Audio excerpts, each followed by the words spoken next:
ఇప్పుడే మీ దగ్గరలో ఉన్న కేఎస్ బేకర్ స్టోర్స్కి వెళ్ళి న్యూ ఇయర్ కేక్స్ని ఆర్డర్ చేయండి. Because it's not a happy new year, it's a happy new year. Shyam Babu అని నన్ను చూపించి అలా ఏమీ ఉండవు. రాంబాబుని రాంబాబుగానే చూపిస్తాడు, పవన్ కళ్యాణ్ని పవన్ కళ్యాణ్గానే చూపిస్తారు, జగన్మోహన్ రెడ్డి గారిని జగన్మోహన్ రెడ్డి గానే చూపిస్తారు, చంద్రబాబుని చంద్రబాబుగానే చూపించి ప్రజలను మెప్పించగలిగినటువంటి దర్శకులు రామ్ గోపాల్ వర్మ గారు. ధైర్య సాహసాలతో కూడినటువంటి దర్శకుడని కూడా ఈ సందర్భంగా నేను చెప్పదలుచుకున్నాను. మరొక్క నిర్మాత గురించి కూడా చెప్పాలి. నిర్మాత నాకు అత్యంత ఆప్తుడైనటువంటి మిత్రుడి కుమారుడు, మా రేపల్లె వాస్తవ్యుడు అని చెప్పడానికి గర్వపడుతున్నానని మనం చేస్తున్నా. కిరణ్, దాసరి కిరణ్ చాలా చిన్నవాడిగా తెలుసు. వాళ్ళ నాన్నగారు నాకు బాగా తెలుసు. వాళ్ళ నాన్నగారు ఇప్పుడు లేరు. అయినా చాలా ధైర్యంతో రామ్ గోపాల్ వర్మ గారితో ప్రయాణం చేస్తున్నటువంటి నిర్మాత దాసర్ కిరణ్ని ఈ సందర్భంగా అభినందిస్తున్నానని మనవి చేస్తున్నా. ఇంకొక విషయం ఇక్కడ చెప్పాలి.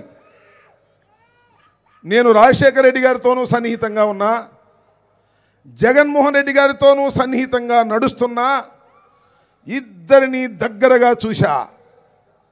అలా దగ్గరగా చూసినటువంటి ఇద్దరి ప్రముఖ వ్యక్తులను మా ఆర్జీవి గారు ఎలా ఆవిష్కరించబోతున్నాడో అని కుతూహలంగా ఎదురు చూస్తున్న హృదయం మీది, నాది, మన అందరిది అని కూడా మనవి చేస్తున్నా.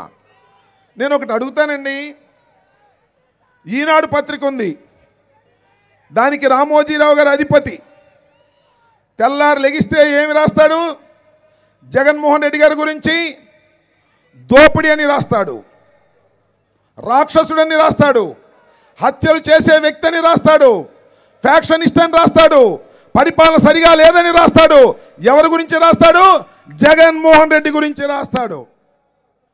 ఏమయ్యా రామోజీరావు గారు, ఏమయ్యా చంద్రబాబు నాయుడు గారు, మీ పేపర్లో మీ ఇష్టం వచ్చినట్టుగా రాసుకోవచ్చు, ఆవిష్కరించవచ్చు, కానీ కిరణ్ కుమార్ డబ్బులతో, ఆర్జీవి గారి శక్తితో సినిమా తీస్తే, జగన్మోహన్ రెడ్డి గారిని కరెక్ట్గా ఆవిష్కరిస్తే మీకేమిటి కడుపు మంట అని నేను ఈ సందర్భంగా అడుగుతున్నా. రామోజీరావు గారు ఇష్టం వచ్చినట్టుగా ఆవిష్కరించవచ్చు.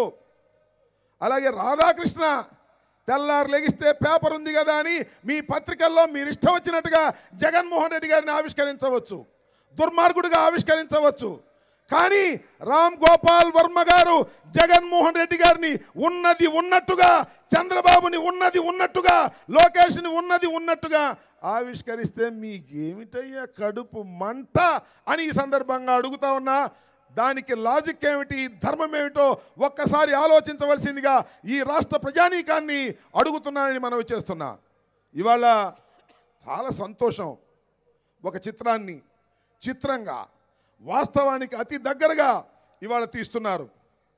నాకు అనిపిస్తుంది ఏంటంటే, జగన్మోహన్ రెడ్డి గారి రాజకీయ జీవితం విషాదంతో ప్రారంభమైంది. అది ఎక్కడి దాకా వెళ్ళింది? విజయం దాకా వెళ్ళింది. విషాదంతో ప్రారంభమై విజయం దాకా వెళ్ళినటువంటి జగన్మోహన్ రెడ్డి గారి జీవితాన్ని రెండు పార్టులుగా ఆవిష్కరిస్తున్నటువంటి వ్యక్తి రామ్ గోపాల్ వర్మ గారు, ఆర్జీవి గారు. విషాదంతో ప్రారంభమై విజయం దాకా ఇప్పుడు దాకా ప్రయాణం చేసినప్పుడు ఈ మధ్య ప్రయాణంలో కుట్రలు, కుతంత్రాలు, వ్యూహాలు అన్నిటినీ ప్రజా సంకల్ప యాత్ర అనే పాదయాత్రతో తొక్కుకుంటూ నడిచి వెళ్ళినటువంటి వీరుడు జగన్మోహన్ రెడ్డిని ఏ విధంగా ఆవిష్కరించారో చూడాలని కుతూహలంగా ఉంది. 28ని చూపిస్తారో, మాకు 29ని హాల్లోనే చూపిస్తారో మాకు తెలియదు, కానీ బ్రహ్మాండంగా ఆవిష్కరించారని నాకు అర్థమవుతుంది. ఏమిటంటే, లోకేష్ వెళ్ళి కోర్టులో పిటిషన్ వేశాడంట. అందువల్ల అద్భుతంగా ఆవిష్కరించి ఉంటారనేది నాకు ఏ విధమైన సందేహము లేదని కూడా ఈ సందర్భంగా నేను మనవి చేస్తున్నా. నాకు అక్కడక్కడ అర్థమవుతుందండి.